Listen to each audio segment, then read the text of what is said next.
السلام عليكم ورحمة الله وبركاته. فضلا وليس أمرا الاشتراك في القناة وتفعيل زر الجرس ليصلكم كل جديد.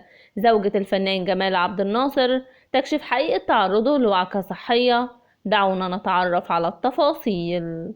نفت الفنانة فاطمة الكاشف زوجة النجم جمال عبد الناصر الأخبار التي انتشرت في الساعات الأخيرة حول تعرضه لوعكة صحية، وقالت في تصريحاتها: الخبر كاذب، ده تعب عادي وقريبا عنده تصوير إن شاء الله. وذلك جاء بعد منشور الفنانة حنان شوقي بتعرضه لوعكة صحية مفاجئة خلال الساعات الماضية. استطلبت الأخيرة جميع متابعي الفنان ومحبيه بالدعاء له بالشفاء العاجل.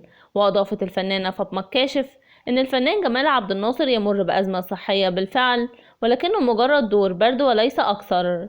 وعلقت: تعبان شوية فعلا، عنده نزلة برد وارتفاع في درجة الحرارة. وعن تفاصيل حالته الصحية أوضحت فاطمة الكاشف: الدكاترة قالوا ده ميكروب من الجو، وإن شاء الله هيكون كويس، وهو حاليا بياخد مضاد حيوي وادعوله. كما إنها كتبت من خلال حسابها على موقع التواصل الاجتماعي فيسبوك قائلة: الحمد لله، النجم المحترم جمال عبد الناصر الآن بخير، وأنا حبيت أطمن كل أحبابه وجمهوره، لأن في مواقع للأسف نشرت أخبار غير صحيحة من مصادر مجهولة، وإن شاء الله قريبا يصور الجزء الثاني من مسلسل وسط البلد. دعوتكم له بتمام العافية والنجاح والتوفيق في الأعمال القادمة، ومع أرق تحياتي وتقديري لكم جميعا.